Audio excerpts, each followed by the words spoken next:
dialogue and debate. Now, all views expressed on the chase are those of our guests and do not reflect the views of Zimbabwe Newspapers 1980 Limited or indeed those of ZTN Prime. Gentlemen, I want to ask you all the same question to start with. I mean, critics state that there is a misconception in the roles of an MP and councillor. It appears that citizens actually believe that it's normal to see MPs passing out groceries and attending funerals, especially around election time. So let's start by outlining the functions of both of these MPs and councillors. In your view, what are these? Solomon, let me start with you. Thank you, Andy, for having us on the platform. We are very grateful that we'll be able to probably share what we believe the critical roles and the things that people should actually, citizens should be actually watching in terms of the candidates that are going to be selected for the different offices, including the local authority, which is the council, and then the parliamentary, which is the legislation. Right, so before we get to that, spell out to me what their roles are. Like, what is an MP supposed to do? What is a local council supposed to do? I did sort of say something in the opening. Let's start from there. Then we'll get into the qualities later. Okay. So if we are looking at the role of a member of parliament, there are three key roles that they are supposed to play. Number one is to legislate. This is to make laws on behalf of the citizens that elected them. Number two is to provide oversight on both the executive and the different entities of government and institutions within Zimbabwe. And number four is to represent the citizens in the legislature. So the interest of the citizens must actually be represented in that. And I think this also goes to the local authority, but this is happening at the very local level where they are making bylaws, regulations, they are managing resources that have been trusted to them by the residents of the respective areas, be it a rural local authority or an urban local authority, making taxes, also making budgets, consulting with citizens in as far as their needs, and largely everyone expects that service must actually be provided. So service delivery is a thrust in terms of local authorities. In fact, that's how councillors are probably judged most by citizens. Mobani, you heard there what Solomon talked about and said, or his description of MPs and councillors. Anything to add on there or to highlight?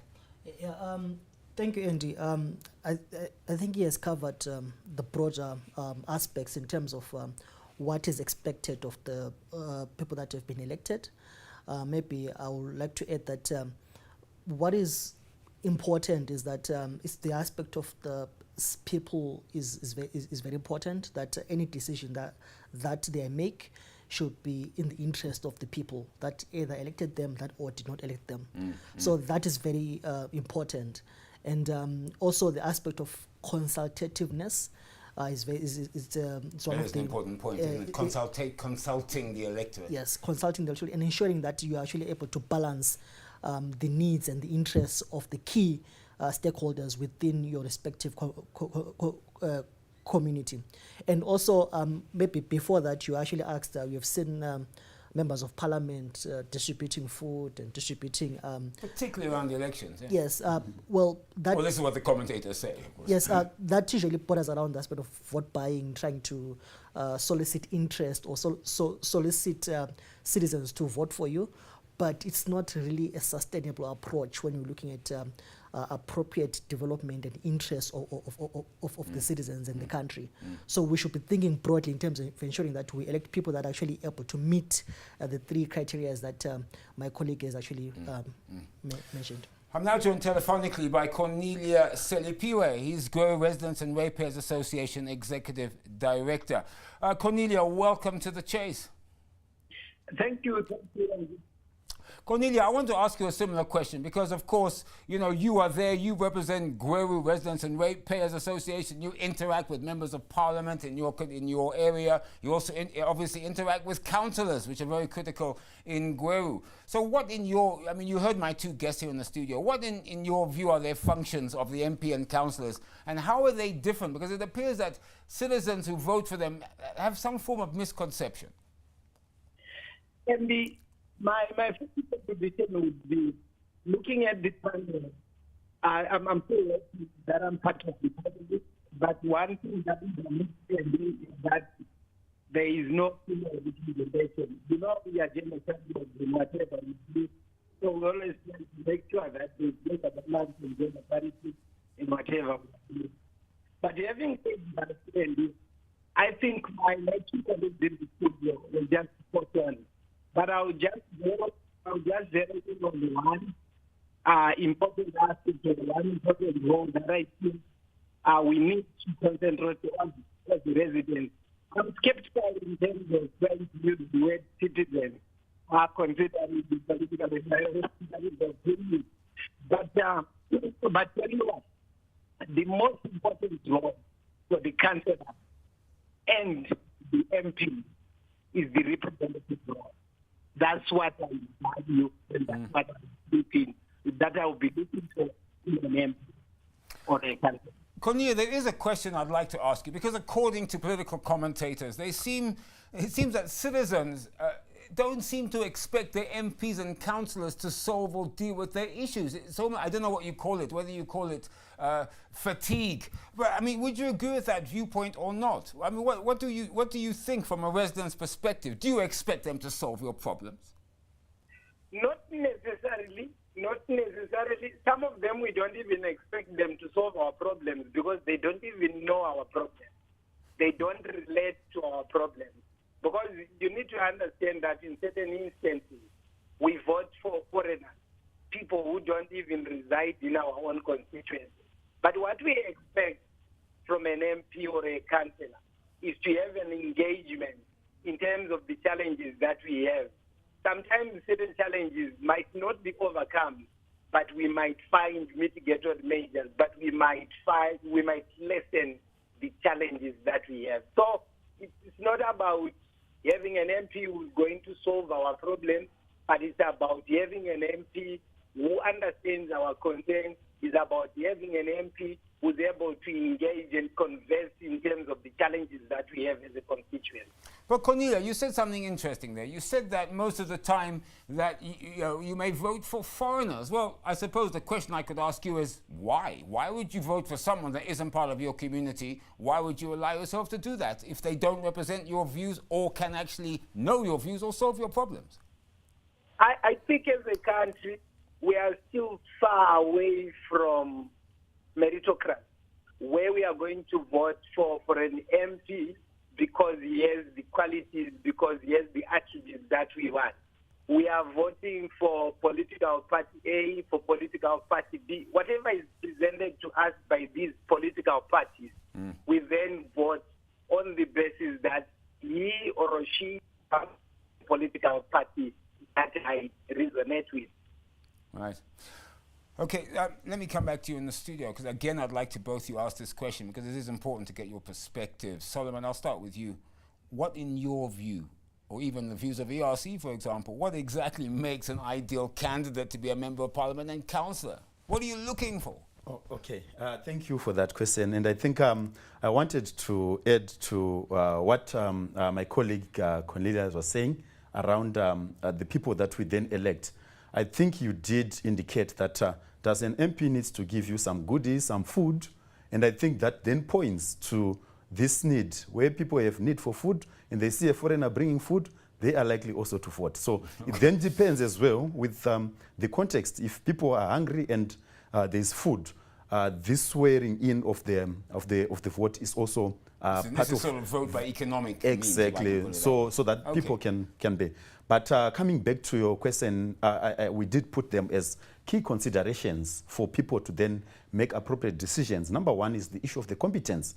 You need people who are competent enough to run a local authority. You need people who are competent enough to go to parliament and make legislation. So if there is no competence, then automatically it simply means that we will not have the delivery or the desired outcomes as espoused by the Constitution, because it's very clear in terms of what they need to deliver and what they need to do.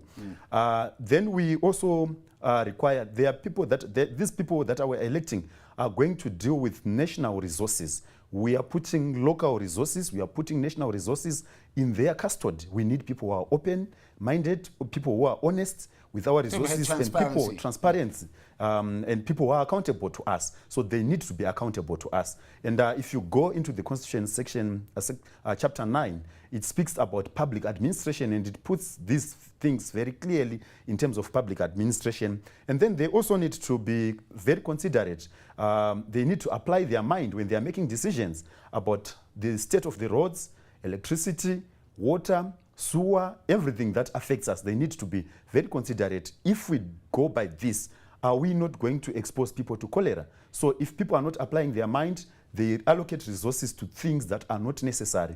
And this considerate, it could be relative, but it is very important for these people that we are electing, or for these people that are going to be elected, to reflect on these things. I think my colleague spoke about the consultativeness. It is important that you have someone who can convene a meeting and ask for your ideas, ask for your input, so that you are not coming back into the community to help buy a coffin. People can do that for themselves if they are empowered enough, if there is enough legislation for young people to be employed, for families to be employed, for families to get food. They will not come to you and say, we want food. So if you see people coming to you and say they want food from you, it simply means that you actually have failed, because they should fend for themselves. I think my last point would be engagement as well around that. Probably my colleague would also want to add. You need someone who can engage if there are issues within a community. If there's a bill that is coming, you need to then engage with the community and say, are you also interested in this thing that is coming from this constituency? Because this is going to be a national issue. So if they can't do that, we then see a number of challenges that they emanates from the lack thereof of some of these characteristics. No, but Ngobani, I'll ask you exactly the same question. Ideal candidate or member of parliament and council. I mean, Solomon there gave us quite an extensive answer, but I suppose one thing that commentators also said is that both of them should be at least from the constituency and actually know the constituency and be in it. Anyway, your views. Yes, I think what maybe I would like to add in terms of what he has presented, a very exhaustive list, is that we should also have people of integrity. One of the major challenges that we have is that some of the problems that we have in the governance system, particularly in terms of dealing and responding to corruption issues, lack of accountability, is because we're electing people who do not have integrity, who are not trustworthy, who are not honest, and who are bent on utilizing the opportunity that they are elected to for their own private gain. So we need people who are of integrity, and it is important that citizens have like a track record of the people that they are actually putting into power, because that failure to do that, we are simply presenting ourselves with the same problems that has been affecting us for almost 2 or so decades. So we need to have ensure that people are of integrity, and maybe I'm not sure if it could be a key consideration, the aspect of visionary leaders. I think what do they want to do, which is not only giving people food, but also building the sustainable systems, institutions for the development of this country. Water, roads, at council level, making sure that the city is clean. I mean, these are important issues. Garbage is collected, service delivery. I mean, the vision for making, like I know, for example, people talk about a green city, or you know, these things are important for the vision, is what you're talking about. Yes, they are, and they're very, and one of the things that maybe is of concern from a personal level is that most leaders have failed even to articulate some of these challenges that we're actually facing. Our colleague said that they don't even understand our own problems, but we're electing people who do not even have an oversight, who do not even know how institutions work or function, who do not know their role. So at the end, we are presenting ourselves with the same problems, and we are failing to develop as a country. All right, I will take a break. Cornelia, I have to take a breather now, but when I do, I will come back to you, because you're the person on the street, of course, being the Gweru's Ratepayers and Residents Association, but I will come back to you after the break. Of course, you're watching The Chase, Zimbabwe's premier current affairs program. Our discussion this evening, 2023 election. What should voters look for in a councillor and member of parliament? Don't go away, The Chase. We'll be right back.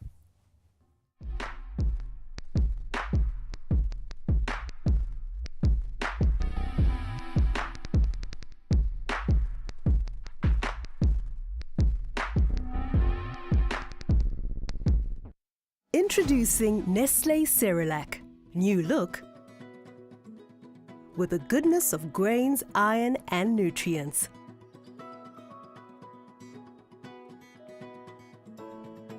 Nestlé, baby and me. Important notice: a healthy diet helps build up your stores of nutrients needed to support a healthy pregnancy, which is vital for the development of your baby. After delivery, the best way to feed a baby is to breastfeed, as breast milk provides the ideal balanced diet and protection against illness for your baby. Introducing bottle feeding will reduce the supply of breast milk. If you choose not to breastfeed, please do remember that such a decision can be difficult to reverse. Exclusive breastfeeding is recommended during the first 6 months of life, followed by the introduction of adequate nutritious complementary foods, along with sustained breastfeeding up to 2 years of age and beyond. Complementary feeding is not intended for infants under 6 months of age, and early or late introduction is not recommended. At 6 months of age, babies can also be fed a variety of foods prepared in the home using foods normally consumed by the family.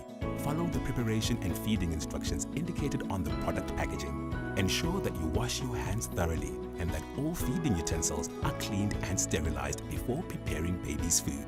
Prepare by adding 8 leveled tablespoons of cereal to 150 ml of warm, previously boiled water. Stir until smooth and feed your baby with a clean spoon.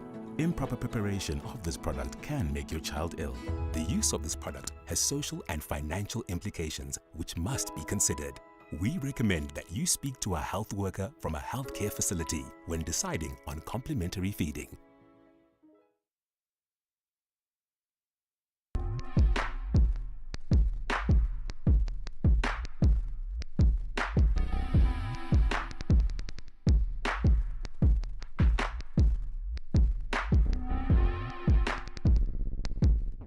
Welcome back. You're watching The Chase, Zimbabwe's premier current affairs program. Our discussion: 2023 election. What should voters look for in a councillor and member of parliament? This, of course, is ZTN Prime, broadcasting to you live from ZTN studios in Harare, Zimbabwe. Cornelia, before the break, I asked my guest in the studio about their perspective on what exactly an ideal candidate for member of parliament and councillor should be. Now, you're, of course, you're on the ground. You're at the GROWS, you represent the GROW Residents and Ratepayers Association, Executive Director. So obviously you must have some idea what you believe the ideal candidate that you select as voters in your constituencies there should be like. So maybe you could respond to that question. Thank you, Andy.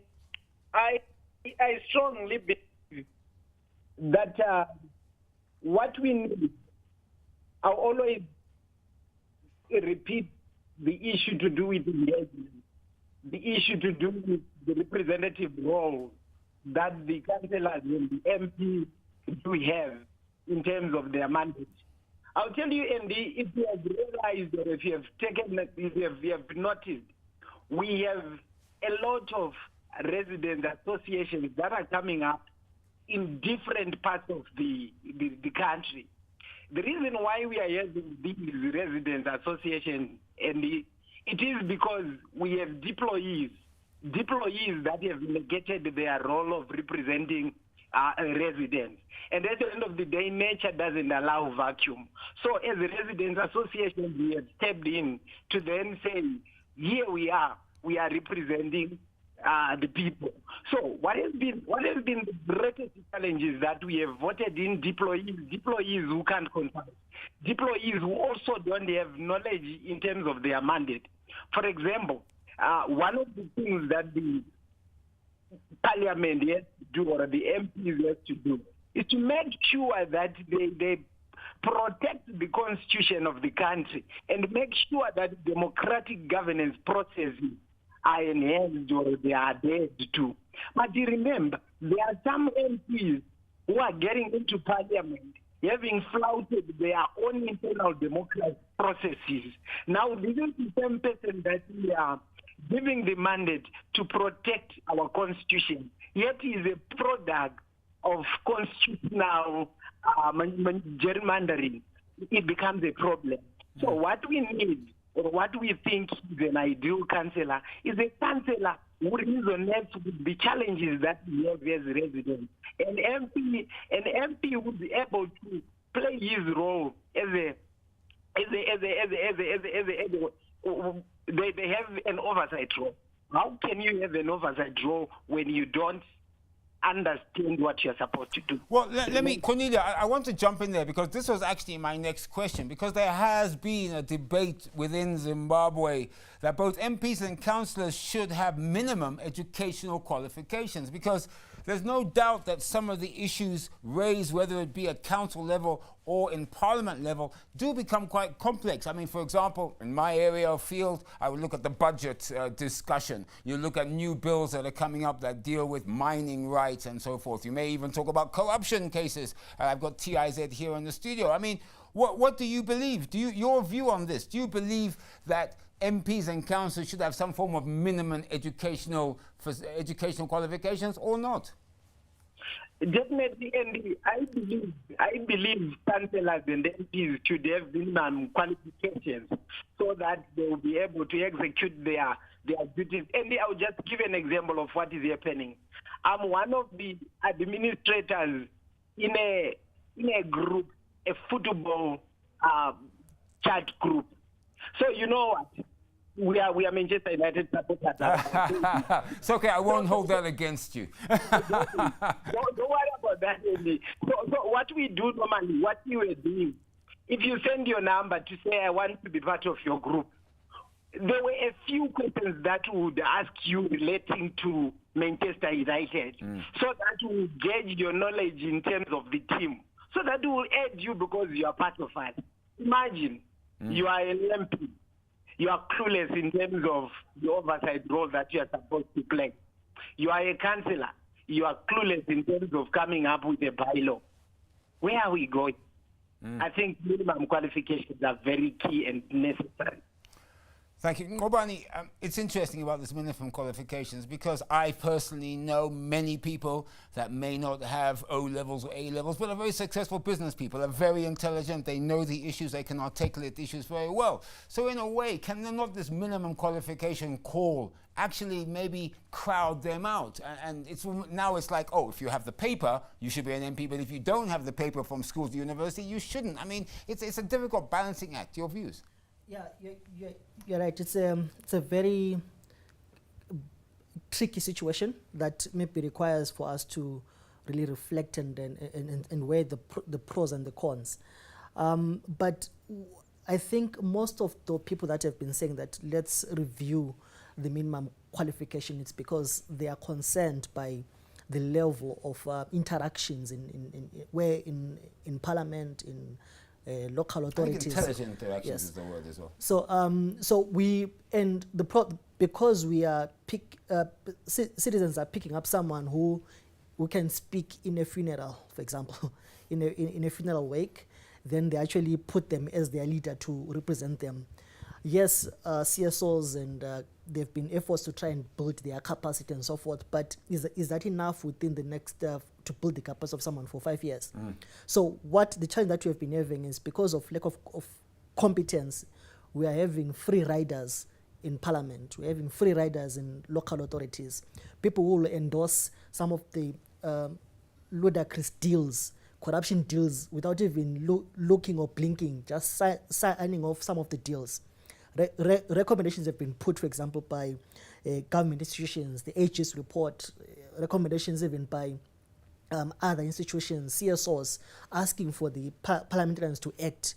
And because of competence or even maybe the whipping system, there's been limited action over these issues. So we need, my colleague mentioned about the aspect of competence. That's a trait that we need to really interrogate and inspect. So in a nutshell, it's a bit difficult for us to say, yes, we need people that with 5 O levels, a minimum of 5 O levels. Or even an age, I suppose. Yes. You have to be under this, like the president, they have to be over 40. I mean, should MPs, because a lot of our children, our citizens are under the age of 35, and you want the youth involved in decision making. Yes, so but my point is we need a clear well-structured way of measuring the competence of our leaders. Okay. If we are saying that we're going to use education as a way of measuring it, so be it. If you're going to use maybe area of expertise, maybe if you're a businessman, show us the businesses that you've successfully ran. If you're an entrepreneur, show us that you've been an entrepreneur in this particular field. Then you could be elected. But then at the same time, we should also be careful to not to impinge on the aspect of democracy as well, because people should participate. Because we should all be able to stand for what we like without being told, by the way, you haven't got O-levels, so you can't. I mean, sometimes at 50, 60, you don't have O-levels, and suddenly you're not part of the process. It can't really work. Yeah, so I think it's a very complex question, which requires maybe some sober analysis to it, and also trying to weigh these and ensure that we don't impinge on other people's rights. Solomon, before I ask you this specific question, in fact, I want you to answer it. I saw you nodding your head when Cornelia was talking about constitutional, looking after the Constitution, defending the Constitution on our behalf. Maybe you could comment on that first, and then maybe talk about this debate about minimum qualifications. Okay, thank you. I think I wanted to, he was trying to look at the infringement of the Constitution when you were speaking about their own internal political party processes. And I actually noted, because we see this, the creation of illegalities, where when you then start to be elected from a process that is already flaunted at the beginning, we then don't believe that even if you are elected into office, you are going to also deliver honestly. And this is where I was actually coming from when I was looking. Trust deficit. Citizens would come and vote for you, probably because you are still giving them what they are looking for as immediate benefits. But at the end of the day, it then creates this foreigner type of member of parliament, foreigner type of a councillor. This councillor who then pushes this narrative that my other colleague here was talking about, in terms of allowing certain things that are not supposed to be even allowed. People are building in wetlands because the committee of the local authority that looks at the environment, yes, people that doesn't know the repercussions of building in such a wetland over a long time. So at the end of the day, these are really problematic issues. Now, what about this issue of minimum qualification? I mean, I know the ERC has done many reports, has looked at various elections over many years. What are your views on this minimum educational qualifications debate that is happening in the country? Okay, thank you for that one. I think the minimum requirements, if we go by what is already provided for in the Constitution, it simply says everyone has a right to find their own political party, to associate with whoever, to run for office, to elect, and to be elected. So it simply means if we want to really look at that, we need to sit back, like he said, make sober decisions, sit around the corner and say, do we really think that what we already have in the Constitution is sufficient to safeguard the interest of the Constitution, number one, the interest of the local authority, and the interest of this particular country? So the question then comes in, if I can ask you this, the question then comes in about is that surely if a political party is serious with its intent, it should also make sure that the people it puts up for these seats have these competencies that allows them to meaningfully contribute to any discussion or debate, whether it be a council or at parliamentary level. That's very true, because you need to have a mix in terms of the expertise, experience, even the ages as well, because this the issue of age is very important, but we need to ensure that then these young people are not discriminated, also come on board. And even gender as well, of course. Gender as well, disability, because these are the people that we then need to then consider in the next cycle, when those that are also old now would have left. So it is important that we make this consideration. But seriously speaking about the qualifications, I think I also believe in that discourse where we are looking at a bare minimum understanding and also qualification of some sort. But Cornelia, before I take a breather, let me just quickly put it this way. I mean, it's very hard to legislate or to change the Constitution to say, oh, by the way, this guy, a candidate must have 4 or 5 O levels or must have these qualifications. I mean, would you agree or not that this maybe should be left up to political parties themselves to determine that? Or do you think that it's something that can or should be legislated or constitutionally put in place?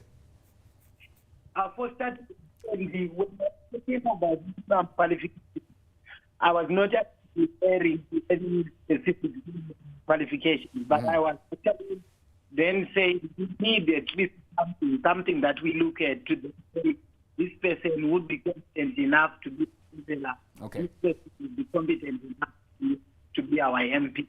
But I tell you, Andy, one that I've observed, one thing that makes me sad, the issue to do with the powers that is invested in this party. You see, sometimes we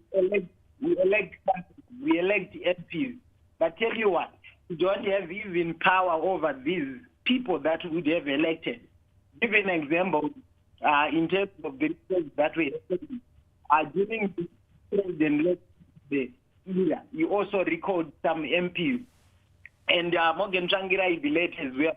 He also recalled some MPs. Just recently, Senator Douglas Monzora was recalling Councillor MPs willy-nilly. At the end of the day, you will find out that there is no consultation really that is done from the same constituents that would have elected an MP, but the power to recall is vested. So you're here talking about top-down rather than bottom-up, so to speak. You see now. So Okay. the kind of approach that they are using is top-down, not bottom-up approach. So at the end of the day, we seem not to have power over the people that would have elected. We are only important during this time when they need to win primaries. We are only important this time when they need to win elections. But after that, the political parties then assume the powers. So to answer your question, Andy, I feel we cannot leave this to political parties because politicians are not sincere. They lack probity. Okay. You're watching The Chase, Zimbabwe's premier current affairs program. Our discussion tonight, 2023 election. What should voters look for in a councillor and member of parliament? Now it's time to take a breather. Now after the break, I ask, why do critics call, and I quote, local authorities' service delivery is a mess? Is the perception that corruption is evident in some local authorities correct? Does the caliber of MPs and councillors leave them open to corruption as alleged by critics? Don't go away, The Chase. We'll be right back.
Welcome back. You're watching The Chase, Zimbabwe's premier current affairs program. Our discussion this evening, 2023 election. What should voters look for in a councillor and member of parliament? Solomon, you know, it's a fact, and I say this, and I don't say this lightly, as you know, that Zimbabwe faces challenges with regards to the standard of service delivery in almost all local authorities. Your view, is this a true perception or not? In fact, in the words of one commentator, the wheels are coming off. Oh, sure, thank you. I think if you go around different places, urban local authorities, rural local authorities, those newly established town councils like Chirundu and so on, Mvurwi, you see almost a similar pattern. The roads are bad, the water situation is the same, people are queuing at bores, yet they are probably living in urban local authorities which are supposed to be having running water. The state of the garbage is not collected. If you drive around town, a lot of papers, a lot of all the rubbish are running around the streets. So that's a true position, and we really believe that there is a lot of work that needs to be done, and it means the next caliber of people that are coming into office, they have their job cut out by those probably that are probably outgoing or those that will actually be staying. So it means we really have nothing. The wheels are probably actually off, they are actually coming out. Ngobani, I want to ask you a similar question. Cornelia, I'll leave you to last because I know you're there representing residents, so you probably know exactly what I'm talking about in terms of service delivery. Ngobani, it's interesting this because we say that service delivery, the wheels are coming off, but it's almost as if in different local authorities, it's a blame game. It's, we could have done this, but we were stopped. We should have done this, but. And sometimes I have a feeling that blame game is something that we play very nicely in Zimbabwe without really accepting responsibility for the service delivery or the bad service delivery that we're getting in local authorities. I mean, that's a view from commentators. What about your view? Perhaps then we need to question our leadership, people that we elect, because leaders should be able to own up for their mistakes, their errors, and also be able to take blame where it's necessary, and also, what do they call it, take one for the team, right? And say, yes, we have failed here, but not give us excuses, and also start to shift the blame to other individuals and institutions. Maybe my comment in terms of the level of corruption in the local authorities, or I think let's view it as a very complex problem. It's not about only the leaders that we elect, but also so many factors are at play. The whole political framing of Zimbabwe, it allows for things or institutions to be weak. It allows for institutions to be weakened. It allows for recommendations not to be implemented. It allows for everything to be viewed in a binary approach. It's either a blue or white. It's either party A or party B. If it's party B, then as party B will respond to this. It's never about the interest of this country, and that affects makes the wheels go off, because we are not owning up to the mistakes that are currently happening. We're not owning up to the levels of corruption that is occurring, and at the same time, we're not presenting ourselves with the real solutions to it. And unfortunately, this cascades down into even the lower tiers and so forth. We end up electing the same people that do not even want to respond to the issues, but they also want to be part of the system. Because you talk like that, but these people do get re-elected. Some of these, as you say, the ones that allegedly don't perform. Cornelia, I need to ask you just two specific questions. One, of course, I want to talk about your views about service delivery in all local authorities, and the fact that I'm sure, I mean, you can tell us better about what the service delivery is in Gweru and if the wheels are coming off. That's my first question. And my second question, you talked about top down, not bottom up. But the fact is that there should be checks and balances in place, whether it be from government, whether it should be from you, the citizens, who, for example, why can't citizens recall their own MPs if they're not performing? Recall their own councillors if they're not performing. Surely citizens should have that power, and that power should be in place. Maybe talk to those two issues, Cornelia. Thank you so much, Andy. And I think I would like to agree with the colleague who spoke previously, to then say our greatest challenge is that we have people who are jostling, people who are fighting, not fighting to change the system, but who are actually fighting so that they are also included in the system, so that they also get these benefits. They are not really fighting to change the system, but they want to be part of the system, which makes it very complex on our party. But I tell you, in terms of service delivery, wheels are not coming off, but wheels are already. You see, there is nothing to talk about in terms of service delivery. There is absolutely nothing, because, I mean, we are relying on bore water. Bore water, I mean, we are in town. We think we need water in our taps, but it has become normal for people to be seen carrying out buckets every day and every night. We are in trouble. So, Cornelia, okay, but you're saying that, but surely citizens, should have some power to either recall their MP, recall their councillor, make change if needed be outside of the election cycle, because you elect people to represent you, to look after your views, and if they don't, you surely should have, or I believe there should be some power, and maybe you could tell us if there is that, to recall them yourselves.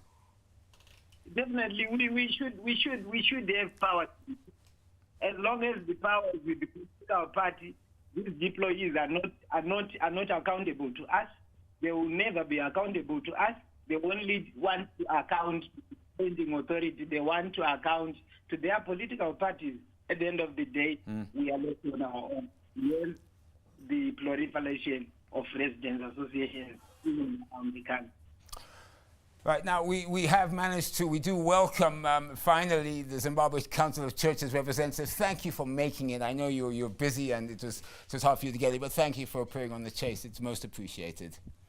Now, of course, we have been having a discussion for quite a while, so I can't ask you every question I'd like to ask you, but what I can ask you from the Zimbabwe Council of Churches perspective is what we should, or what voters should look for in a councillor, in an MP. What are the key denominators that really should determine who you vote for? You know, would it be a party? Should it be the individual? Should it be someone who lives in your constituency? From your point of view, you deal with citizens from every constituency around all the 10 provinces in the Zimbabwe Council of Churches. What would be your take on that? Thank you so much. We're having a covenant with the nation as a point of departure. The covenant actually spells out the expectations of the people. And to start with, we are saying a leader is accountable to God and before men. What does this mean? It means to say that as we elect these leaders, they should know that they are accountable to God, they will give feedback. And it is an institution, leadership is an institution that God actually enacted biblically. So where God has actually said this should be the case, we are saying people, those leaders should be accountable to God. And as they're accountable to God, they should also be accountable to the citizens. The citizens are saying we need leadership. Leadership that inspires change. Leadership that inspires to leave a legacy. Looking at the laws of leadership. Sorry, there's just a bit of a technical problem. Let's just take a breather now. Of course, you're watching The Chase, Zimbabwe's premier current affairs program. Don't go away. We'll be right back.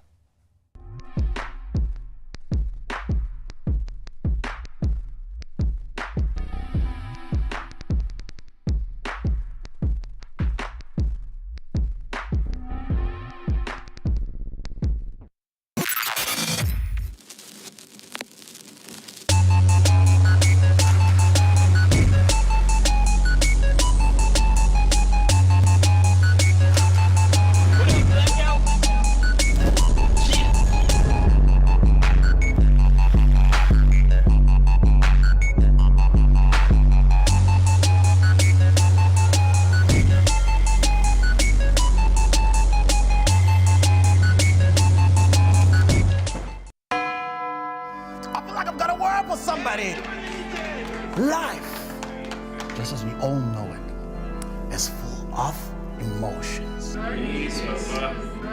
Hakuna kana game one, where in 90 minutes you can be able to fully express yourself like football. Chance, and it's a goal! Nice! Oh, it was a speckside. If our favorite player scores, hi, boy, jubilation! But if they miss,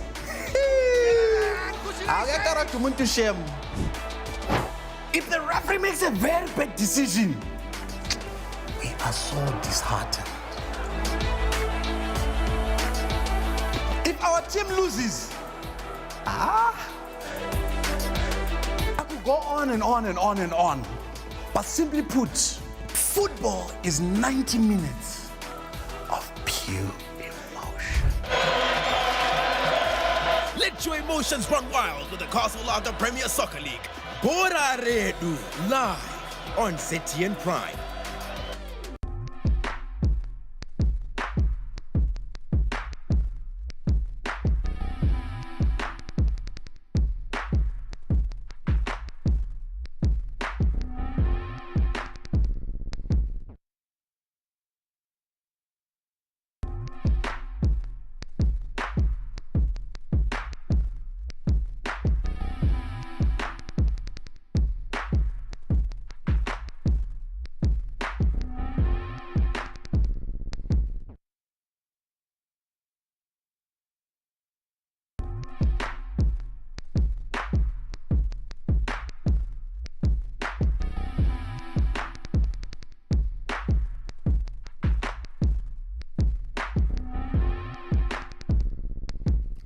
Welcome back. You're watching The Chase, Zimbabwe's premier current affairs program. And of course, this is ATM Prime, our discussion tonight, 2023 election. What should voters look for in a councillor and member of parliament? Reverend, apologies for cutting you off earlier, but you were talking about some of the virtues or qualities that voters should look for in an MP or in a council. And you were talking about obviously answerable to God and then obviously accountable to the people. Please continue. Exactly. So as we are saying that they should be accountable to God and accountable to the people, this means to say they should be something that is happening. Service delivery. Corruption should be eradicated. All the vices that we are coming from. We've got a background as a country where we've been disunited for a long time, either by poverty, by political persuasions and political utterances. We are saying as a church, we're expecting the leadership that is going to be ushered in to bring together the people where they would actually enjoy unity, peace, and prosperity as a people. We are saying, no, we need a voice of reason amongst the leaders that we are going to have. So if we're not going to have a voice of reason, that means say that leadership is not accountable to God. Well, what about this issue of integrity? Because, I mean, you know, how are or should communities ensure people of integrity are elected into public office? I think, is it up to them? Is it up to political parties? Or is this really not an issue? There is a fallacy that has been going on about issues of integrity, where people, they try to be accountable to a political party. I don't go by that, because it is me as an individual, the leader as an individual, who joins a political party. A political party is made up of people. And if they are lacking integrity, that means say that political party's membership is the one which is lacking integrity. So issues of integrity has got no two ways, because if I'm an individual leader who is in this political party and I am of a virtue of integrity, then I should foster integrity amongst all the members of the party. So if you see, they say the fish rots from the head. If I'm the leader of that political party and I lack integrity, everyone would lack integrity. Nobody, the Reverend did mention one issue there, which of course is right up your organization, Street Transparency International, Barbara, and that's the corruption. I mean, I know you've scrutinized Auditor General's reports that have come out over the last few years, each of which pointed out alleged corruption at local authorities. Your comment on this, and further, have you as TIZ seen any meaningful action taken or investigation started towards such alleged corruption highlighted? One of the issues that is saddening is that as we are closing Parliament in the couple of months, is that the issues of corruption have been emerging. The HS report has been very clear from, I think, for the past 5 years. Every year we've been having these wonderful, well-crafted documents that actually spell out how corruption is occurring.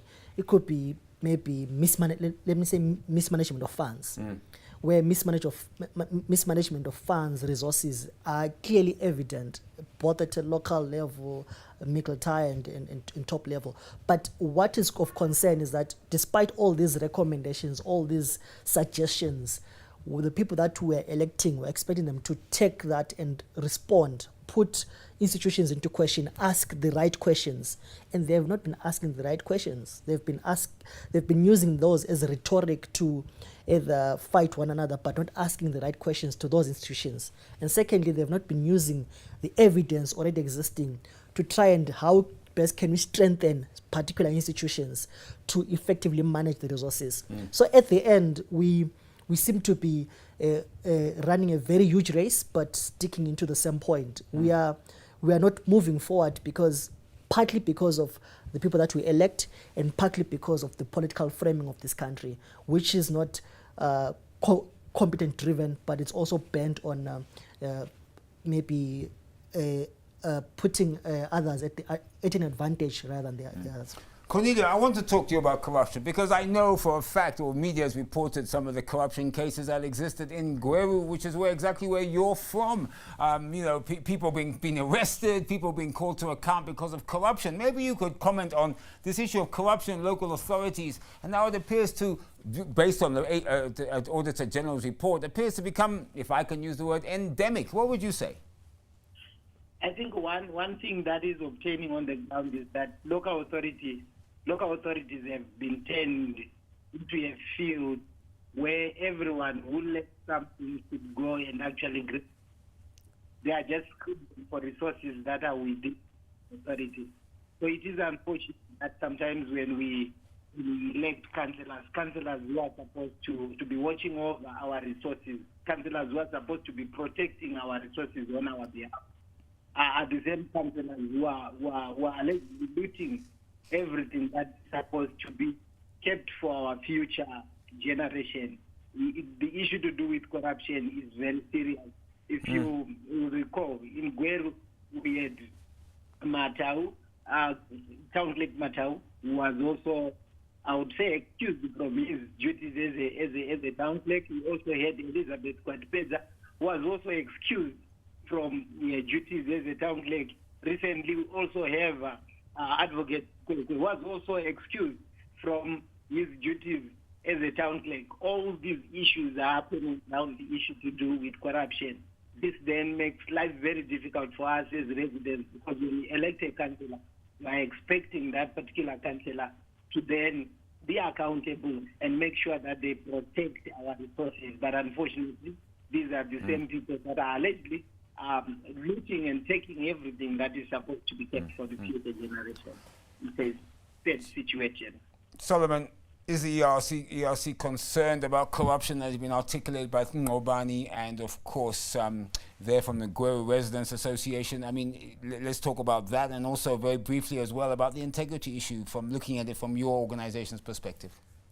Thank you. I think corruption is a concern to us because it's a bad practice, and in that regard, it should be a major red flag for us as ERC.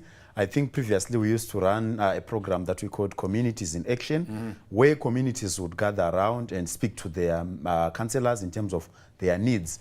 But you would see that as you move, people get to be empowered, people start to question, and these councillors become uncomfortable. I think we, at one point, we were running the program with the executive director for the Gweru residents, he's online. We were running together that program, and towards the end of the program, you see that people are no longer interested in coming to your program because you are exposing their different shenanigans with the resources of the residents.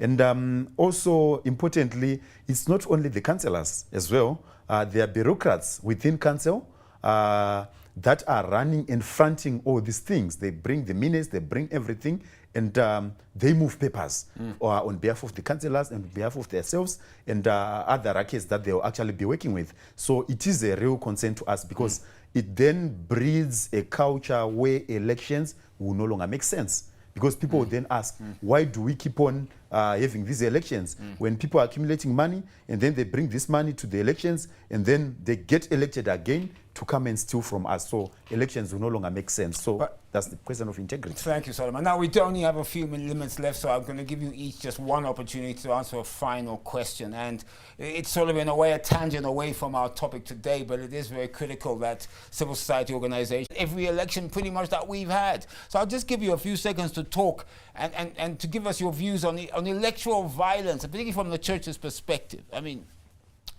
as a church, we are saying no to political violence. We are a people, we need each other. Elections are just there to guide us how resources and how the people who are supposed to be in those positions are supposed to be there. Therefore, it should not be a point where blood is shed, where violence is actually perpetrated against the person of another. We should respect human dignity. We should respect life. As a church, we are saying no to political violence. Let's live together as one. Cornelia, let me come to you. You have about 30 seconds. Political violence. I mean, obviously, I would believe that every single person in Zimbabwe with a right mind must condemn it. What do you say, being on the ground? I mean, you obviously do not want to see violence during the upcoming harmonized national elections. Of course, do you or not? I mean, I say or not, but I don't think you do. I think violence is not something that we want.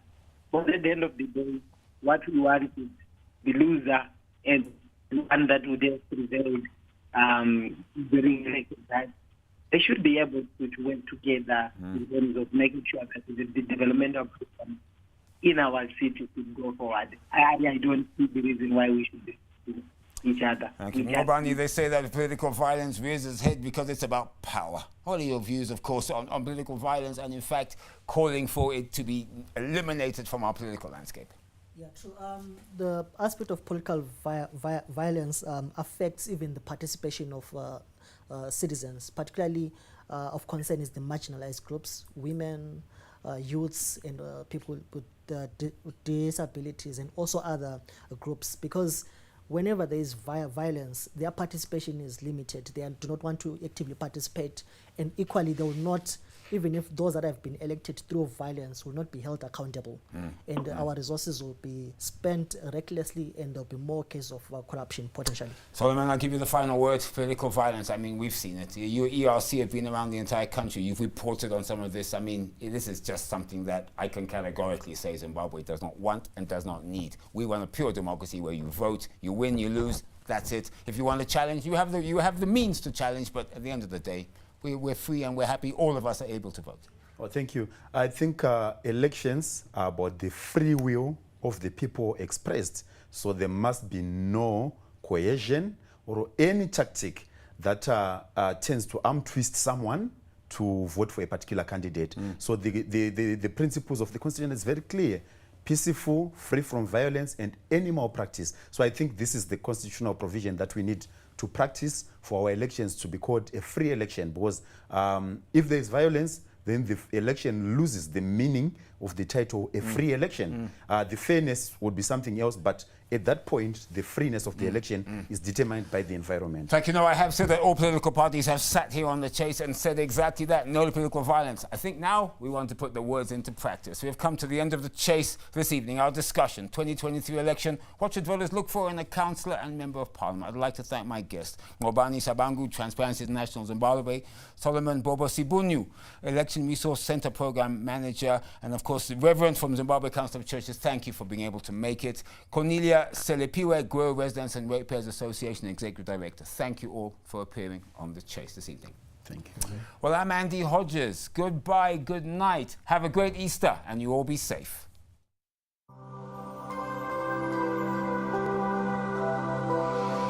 Bank while you live your life with AFC Link. This time check is brought to you by AFC Commercial Bank.